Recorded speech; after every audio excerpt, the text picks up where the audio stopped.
Legal challenges జరుగుతూనే ఉంటాయి. Okay అండి, నేను మళ్ళీ వస్తాను. దత్తాత్రేయ గారు గుడ్ మార్నింగ్. సో నిన్న క్యాబినెట్ లో ఏదైతే నిర్ణయాలు తీసుకున్నారో దానికి సంబంధించి బీఆర్ఎస్ ఏమనుకుంటుంది, అండ్ అదే విధంగా సరే కొంతమంది స్వాగతిస్తున్నారు, ఇంకొంతమంది ఇప్పుడు లైక్ శేషు లాంటి వాళ్ళు కూడా ఎకనామికల్ గా చూసినా కూడా దాన్ని కొంతమంది ఇది అంతగా కరెక్ట్ కాదని అభిప్రాయపడుతున్నారు. సరే ఆ విషయాలన్నీ పక్కన పెట్టినా కూడా మళ్ళీ బీసీలకు సంబంధించి రిజర్వేషన్ల అంశంలో ఇప్పుడు అది ఇంపాసిబులా ఇదొక, లేదంటే అసలు ఎన్నికలు ఉంటాయా లేదన్న డైలామా ఉందా బీఆర్ఎస్ లో? ఇక్కడ రెండు అంశాలండి. మీకు ప్యానెల్ ఉన్నటువంటి పెద్దలకు గుడ్ మార్నింగ్, జీ న్యూస్ ప్రేక్షకులకు. తెలంగాణ రాష్ట్ర ప్రభుత్వము బీసీల విషయంలో వాస్తవంగా తెలంగాణ రాష్ట్రంలో ఉన్నటువంటి ఏ కేబినెట్ సమావేశంలో అయినా కూడా ప్రధానంగా చర్చించాల్సిన అంశం ఒకే ఒక్కటి.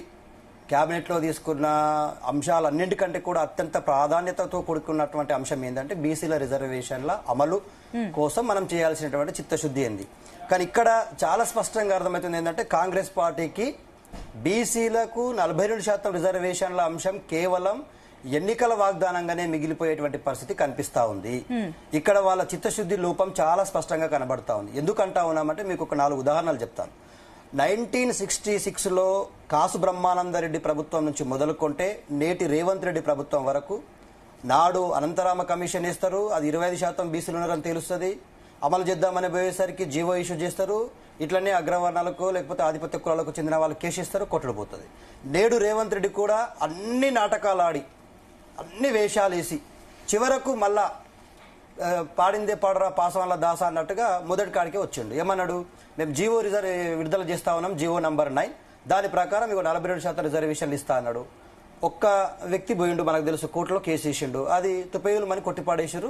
ఇవాళ హైకోర్టు అంటే సుప్రీంకోర్టు, ఢిల్లీ అంటే హైదరాబాద్ బంతి ఆట ఆడుకున్నట్టుగా బీసీల అంశాన్ని ఆడుకుంటా ఉన్నారు. నేను చాలా స్పష్టంగా చెప్తా ఉన్నా, కేంద్రంలో ప్రతిపక్ష నేతగా ఉన్న రాహుల్ గాంధీ కానీ, ఖర్గే గారు కానీ, సోనియా గాంధీ గారు కానీ, ప్రియాంక గాంధీ గారు కానీ ఏ ఒక్క రోజైనా వాళ్ళ ఇంటి ముందర ప్రెస్ మీట్ పెట్టో, జంతర్ మంతర్ దగ్గర రాహుల్ గాంధీ చేస్తున్న మీటింగ్కి వచ్చి మద్దతు తెలిపో, లేకపోతే పార్లమెంట్లో స్పెషల్గా ఇగో ఈ అంశం మీద మాట్లాడండి అయ్యా, తెలంగాణలో రేవంత్ రెడ్డి ప్రభుత్వం కామారెడ్డి డిక్లరేషన్ ఇచ్చింది, 42% బీసీలకు రిజర్వేషన్లు ఇస్తామని హామీ ఇచ్చింది, దాని ప్రకారం మీరు అంటున్నటువంటి K Krishnamurthy versus union of India కేసులో ట్రిపుల్ టెస్ట్ అన్నారు కదా, దాంట్లో 2 టెస్టులు పాస్ అయింది, ఇగో మూడోది ఈ అంశం 50% స్లాబ్ని బద్దలు కొట్టాలా. నేను చాలా స్పష్టంగా చెప్తా ఉన్నా, జీ న్యూస్ ద్వారా చూస్తున్న వాళ్ళందరికీ అర్థం కావాల్సిన అంశం ఏంటంటే Indira Sawhney versus of union కేసులో మండల్ కమిషన్ కు వ్యతిరేకంగా వేసినటువంటి ఒక బ్రాహ్మణ జర్నలిస్ట్ వేసినటువంటి ఆ కేసు కేవలం అది కోర్టు తీర్పు మాత్రమే, అది రాజ్యాంగంలో నిబంధన కాదు, అది ఖచ్చితమైనటువంటి అంశము కాదు. దాన్ని కొట్టివేయడానికి, దాన్ని మార్చుకోవడానికి ఆ తీర్పులోనే స్పష్టంగా తెలియజేసింది. ఇవాళ నేను అడుగుతా ఉన్నాను madam, why only triple test for BCs, why only 50% slab for BCs? ఈ కండిషన్లు ఎందుకు ఓన్లీ బీసీల కోసమే? మరి ఈ అంశం తెలియదా రాహుల్ గాంధీ గారికి? రాజ్యాంగాన్ని పట్టుకొని తిరుగుతున్న రాహుల్ గాంధీకి తెలియదా? ఈ దేశంలో ముఖ్యమంత్రి సీటు మాత్రం కాంగ్రెస్ కు దక్కే వరకు బీసీలకు రిజర్వేషన్ల ఆశ చూపించారు. నేను అడుగుతా ఉన్నా, 17 రాష్ట్రాల్లో ఈడబ్ల్యూఎస్ రిజర్వేషన్లు అమలు చేస్తా ఉన్నారు.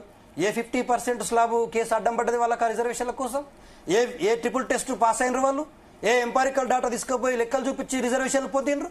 ఇవాళ ఇంత పకడ్బందీగా ఒక రాష్ట్ర ప్రభుత్వం తొండికో మొండికో ప్రతిపక్షాల ఫోర్సుకో బీసీ సంఘాల భయానికో ఒక లెక్క తెలిసింది, ఎంపారికల్ డాటా తీసింది, ఒక డెడికేషన్ కమిషన్ వేసింది, ఇది అథెంటికేట్ గా ఉన్నటువంటి ఇన్ఫర్మేషన్ అని చెప్పేసి అసెంబ్లీలో చర్చ పెట్టింది, ఆమోదం తెలిపింది, గవర్నర్ గారికి పంపింది, గవర్నర్ గారు ఆమోదం తెలిపినరు, రాష్ట్రపతి దగ్గర పెండింగ్ లో ఉంది. అంటే ఇప్పుడు మీరు చెప్తున్న ప్రకారం చూస్తే అంటే ప్రతిపక్షాల ఫోర్స్ వల్ల ఇప్పుడు వాళ్ళు ముందుకెళ్తున్నారు. 200% మేము చెప్తున్నాం కదండి సునీత గారు. ఏమన్నాము, 37% 42% కామారెడ్డి డిక్లరేషన్ లో పెడతారు, వాళ్ళు పెట్టిన రిజర్వేషన్ అని వాళ్ళు మర్చిపోయి పర్సంటేజ్ని మర్చిపోయి 37% మొదట బిల్లు పెట్టిర్రు. మేమేమన్నాము, అయ్యా గట్టెట్లో పెడతావా, ఏ ఆధారం లేకుండా పెడితే ఉత్తగానే పోతుంది, అది నీళ్ళలో పోసిన పన్నీర్ అయిపోతుందని చెప్పినాము. మళ్ళీ ఏమైంది, చివరికి ఆర్ కృష్ణయ్య లాంటి వాళ్ళు మిగతా బీ సంఘాల నాయకులు కోర్టుల కేసు వేస్తే డెడికేషన్ కమిషన్ వేసే పరిస్థితి వచ్చింది. ఇది రేవంత్ రెడ్డికి తెలియదా, జానారెడ్డికి తెలియదా, ఉత్తమ్ కుమార్ రెడ్డికి తెలియదా అండి? ఫ్రమ్ ద బిగినింగ్ అంటున్నాను కదా, అనంతరామ కమిషన్ తర్వాత 1981లో మురళీధర్రావు కమిషన్ వేసిండ్రు, అది కూడా 44% తెలిస్తే ఎన్టీ రామారావు గారు నేను బీసీలకు మొత్తం 44% రిజర్వేషన్లు ఇస్తానని మళ్ళీ అప్పుడు ఒక ఊకదంపుడు ఉద్యమాన్ని తీసుకొచ్చి మళ్ళా జీవో వేసి కొట్టేసారు. ఇప్పుడు కేసీఆర్ గారు కూడా ఇట్లనే కేసులు అడ్డం పడితే సుప్రీంకోర్టుకు పోయి మళ్ళా జీవో నంబర్ 369 తీసుకొచ్చి అమలు చేద్దాం అనుకుంటే మళ్ళా వేణుగోపాల్ రెడ్డి అనేట ఆయన కేసు వేసిండు. ఇవాళ రేవంత్ రెడ్డి విషయంలో మాధవ్ రెడ్డి అనేటాన్ని కేసేసాడు. మేము అడుగుతా ఉన్నాం ఈ తెలంగాణ రాష్ట్రంలో ఉన్నటువంటి రెడ్డి సామాజిక వర్గాన్ని కానీ మిగతా అప్పర్ క్యాస్ట్ నాయకులను కానీ బీసీలు ఎప్పుడైనా మీకు రిజర్వేషన్లు ఇస్తున్నప్పుడు ఎక్కడైనా ఒక ప్రెస్ మీట్ పెట్టి ఖండించింది కానీ కోర్టులో కేసేసింది కానీ ఉంటే ఈ తెలంగాణ రాష్ట్రంలోనే కాదు దేశంలో ఉన్న బీసీలందరం కూడా ఏ శిక్షకైనా మేము రెడీ. మేము విజ్ఞప్తి చేస్తా ఉన్నాం, రిక్వెస్ట్ చేస్తా ఉన్నాం, సహకరించండి రా నాయన అంటే అడుగడుగున ఆటంకాలు సృష్టిస్తారు. నాకు అర్థం కాదు. సో ఇప్పుడు రాష్ట్ర ప్రభుత్వానికి ఒక సమయం ఆసనమైంది మేడం. ఈ గల్లీలో పోరాటాలు బంద్ పెట్టాలి. రేవంత్ రెడ్డి గారికి కాంగ్రెస్ పార్టీ అధినాయకుడు అయినటువంటి రాహుల్ గాంధీ గారికి బీసీ నాయకులుగా మేము అల్టిమేటం జారీ చేస్తా ఉన్నాం. చలో రాష్ట్రపతి భవన్ దగ్గర ఒక టెంట్ వేయండి.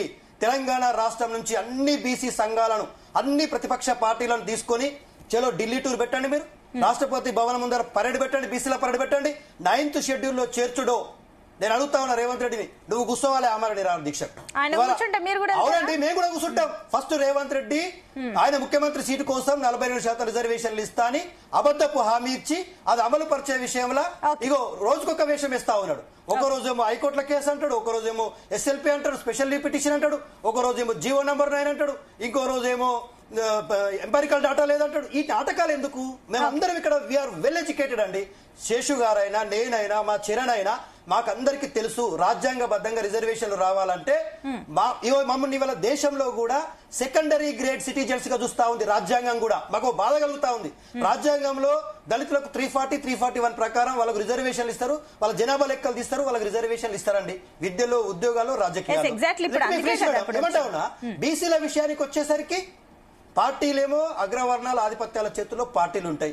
ఆ రిజర్వేషన్లు సీట్లు మాకు రావడానికి జీవితకాలం మేము పనిచేసి నాశనం అయిపోవాలా? ఒకటి. విద్యా ఉద్యోగాల గురించి మాట్లాడుతున్నాం మేము. మండల్ కమిషన్ లో 27% రిజర్వేషన్లు రావడానికి ఎన్ని దశాబ్దాల కాలం పట్టిందో మీరు చూసారు. మేము ఇప్పుడు రిక్వెస్ట్ చేస్తా ఉన్నాం, ఇది 75 సంవత్సరాల స్వతంత్ర భారతదేశంలో దయచేసి బీసీలకు అందేటువంటి 42% రిజర్వేషన్లకు తెలంగాణ రాష్ట్రమే కాదు యావత్ దేశం మొత్తం కూడా సహకరించాలా. దీనికి రాహుల్ గాంధీ, రేవంత్ రెడ్డి రాష్ట్రపతి భవన్ ముందర హంగర్ స్ట్రైక్, ఆమరణ నిరాహార దీక్ష కూర్చోవాలా. మేమందరం మద్దతు కనుక్కుందాం. వెంకటరెడ్డి గారు గుడ్